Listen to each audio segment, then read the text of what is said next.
Oh man, bad news. And so it begins. After an exciting knockout from Vergil Ortiz, Jaron Boots Ennis hopped in the ring to have a little face-off and confront him.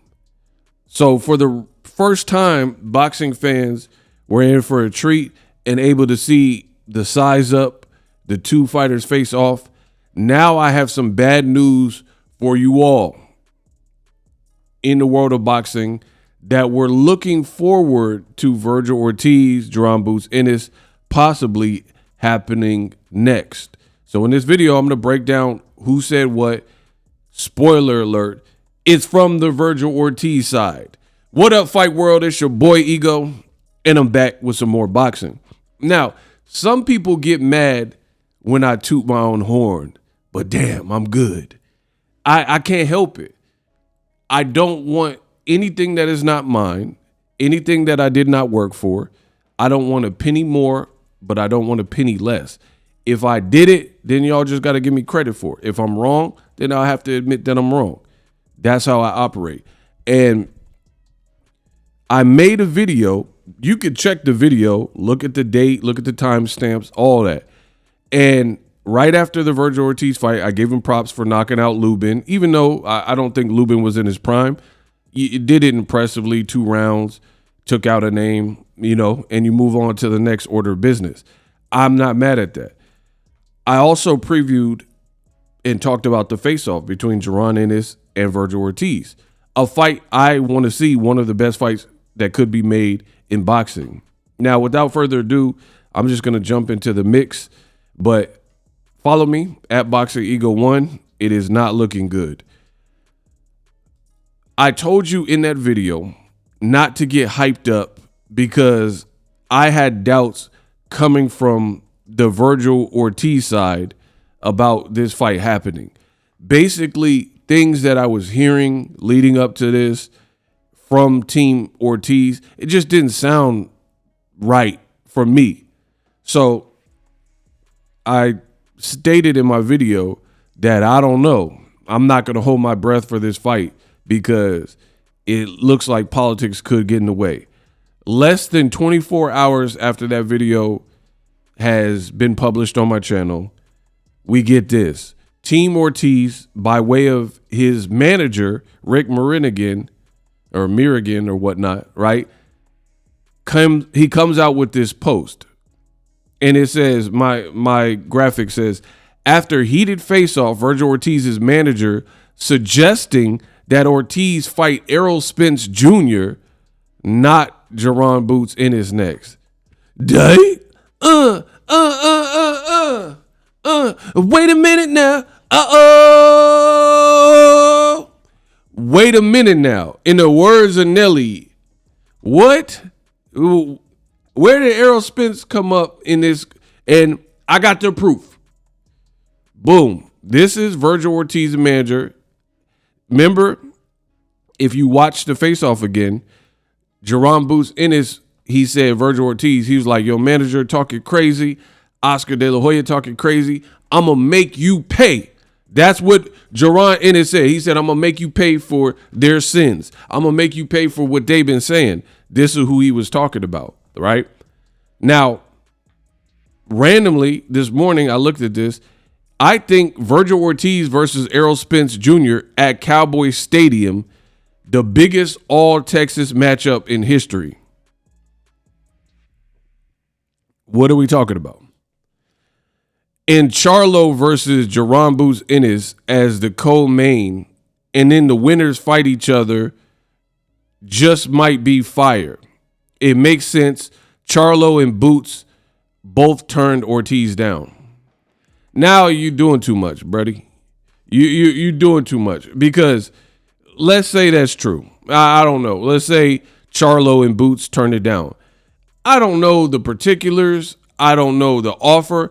You guys have to understand boxing is a lot of like slippery fork tongue behavior. So for example, if I'm selling a Mustang 5.0 and I list it in the newspaper and online for sale. And I'm asking $8,500 for it. And we're just making up numbers, right? $8,500 or best offer. And then somebody says they respond to my classified and said, hey, that Mustang, that 50, we used to call them 50s, but that 5.0 that you're selling, I'm interested in it. I got $500 and a bag of weed. I don't smoke. I never really smoked like that, right? So that does me no good.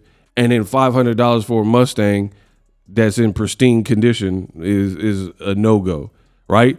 So that is an offer, right?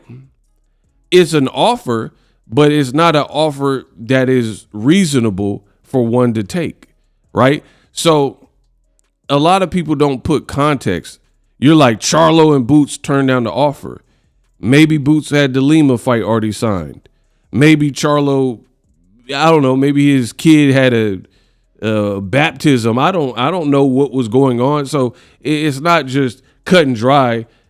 You could have lowballed him in the offer. Like, remember when Boots was about to fight Josh Kelly and he was like, man, we made more in 10 rounders than they're offering. So you can't really blame Josh Kelly for turning down the offer if the money they didn't feel was reasonable. You dig? So why are you even referencing that?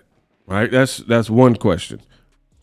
Like, it's just like you're trying to remind people that they both turned down the fight, but then using both of their names to advocate that they fight other people on some kind of Texas card, right? And it says, I'm just saying we have to have this. You notice somebody in the comments says, stop making excuses for him, sign the contract, right? Like, where did that even come from where it don't make sense? He says, I'm just saying, has to have the boss's blessing, Oscar De La Hoya. But Errol Spence, the only one I know you ain't got to ask twice. So then he's trying to butter up Errol Spence. Now, y'all know I'm a fan of Errol Spence. I covered a lot of his fights, most of his biggest fights, right? And the reality is he's been kind of MIA. He got a great record, great fighter, but he has not fought since the summer of 2023. So that kind of exposes Team Ortiz, and I'll further explain. The man that pulled up on you, that is around your age, we'll say, got in your face, said, I'm gonna spank you, we could bet whatever, I'm taking your money, yada, yada, yada. Your manager talking crazy, your promoter talking crazy, and you gonna be held liable. I'm making you pay, right? A fight that most people, including myself, felt should have fought or could have fought at 147, but never happened. Now y'all both moved up to 54. Y'all both got first and second round knockouts at 54 in your last fight. Errol Spence ain't fought since summer 2023, and we're entering 2026. So I'm not the smartest brother in the world, but you're not. Vergil just fought last night. There's no way he's going to come back in 2025. So by the time let's say this happens, by the time Errol were to fight, that means he's been out the ring for like 3 years, because we're about to enter 2026. 2026 minus 2023, boom. That's 2.5, 3 years. So this looks very bad for Team Ortiz, and this is what I told you in my video. Again, y'all get mad when I gloat, but I'm going to keep doing it. Y'all ain't going to do nothing about it, bro. Because what I say, you tend to see it. This is a terrible look. For me, and I'm very fair, because Boots made some errors, in my opinion, in how he handled certain things. Like, at 1 minute, it was some confusion where he was like, oh, I probably had to give my body a break and move up to 54. And then he had an opportunity to fight Vergil Ortiz, which is pretty much confirmed, at 54. And he said, I'm staying at 47 to unify with Stanionis. And then the fight later, after he destroyed Stanionis, he said, I'm moving to 54. So I criticized Boots for the way he went about that, because it didn't look good, right? And that's why people were like, oh, he ducked. But Boots has redeemed himself with his actions last night, because that happened. It is what it is. But now he's done his due diligence as a fighter. Everything a boxing fan can ask for by your ops is fighting the guy you want to fight. You had the government shutdown that canceled your flight. You still found a way to make it happen. Flew PJ or whatever, got a new flight, whatever you had to do to make sure you were in attendance. And then you stated your claim. State your claim, gangster. He went to enemy territory. Vergil's from Ortiz. Vergil, that don't even make sense. Vergil's from Texas, and then they fought in Fort Worth, right? So he confronted a Texan in Texas. That's all you can ask for the fans. So as far as I'm concerned, Boots has redeemed himself by going up, pulling up, letting it be known, not like mincing his words, not being confused. He says, we could bet whatever. He was pointing. He was like, your dad started talking crazy. Your promoter talking crazy. Oscar, all y'all talking crazy. And I'm going to make all y'all pay. I'm going to show you. You not beating me. Right? And then now you got Team Ortiz and they talking about, oh, let's fight Errol Spence. Like, man, get out of here, bro. Ain't nobody trying to hear that.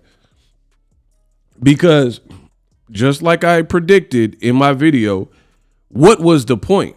Like, what was the point in having a face-off if you wanted to fight Errol Spence? And the funny thing is, Errol Spence, EJ, was in attendance, but the point is, he was chilling. He was just watching the fight because he's a boxer and he wanted to see some good boxing or whatever, right? He didn't get in the ring. Errol Spence also, despite the long layoff and coming off of a loss, right? Errol hasn't made his intentions as far as his future clear. Every time you see him, he looked like he's chilling with the fam. He's on a ranch. He had his kids' soccer game and sports and high school musicals, and you know what I mean? So the fact that Ortiz's team would say this looks very sus, very questionable, because it defeats the whole purpose of even doing the face-off. Like, you do a face-off and then you drum up interest for a fight. Like, remember when Shane Mosley pulled up on Floyd and then they fought? It was after the Marquez fight, right? So the whole goal of doing that is to land a fight. And then you have both guys engaging in front of the cameras and like, yeah, this is what I want. I want this next, right? But who cares? What was it all worth if it ain't next? And just to prove my point, Floyd 15-0, perfect record. Like I said before, hard work, dedication, right? Remember I said after the Marquez fight, he pulled up. Shane Mosley got in the ring and pulled up on him. And he's like, Shane, don't, this is my moment. I won. Don't disrespect me, Shane, right? The very next fight was who? So Shane did it in this fight after Floyd skunked Juan Manuel Marquez, a legend. Shane hopped in the ring and like, oh, I want to fight. Let's fight. Da-da-da. And then who did Floyd fight next? So this looked bad for Vergil Ortiz. I don't care what none of y'all talking about. The fact that his manager is on record talking about, hey, let's fight somebody else who is coming off a loss to Crawford, hasn't fought in 2-3 years, when a guy got in your face. And then they keep bringing up, oh, but Charlo and Boots turned down the offer. Whatever, who cares? Boxing is boxing. Sometimes things don't happen at this time, but we talking about now. Boots was like, the time is now, bump all that other stuff. Let's do it now. It's a perfect time. I'm coming off a first round knockout. You're coming off a second round knockout. It's the perfect time. I'm at 54. I'm in your state. You just won. I won. Let's make it shake. Let's rumble. So love the energy I seen from Boots. I am not loving the energy I'm seeing from Team Ortiz. And Ortiz himself, as a fighter, maybe he wants to fight, but you got to convey that to your team, because between Oscar talking about, oh yes, we have the upper hand in negotiations. The fact that they're talking like that makes you look bad. This is your team. You put these people in place. You signed to these people, and they're talking about you have the upper hand. Why would you say that? If two parties are trying to get something done, why would you put up potential roadblocks and obstacles publicly, not behind the scenes saying, hey, we get the lion's share, blah, blah, blah. You're saying this to the cameras and to the media, so it don't come across as believable. It seems like roadblocks and obstacles. I'm so mad because this is what boxing continues to do. You have a face-off and you're like, ooh, you do the Birdman hand rub, and then the next day they talk about fighting somebody else. What was the whole face-off for? And I can't blame Boots. I always keep it real. Man, subscribe.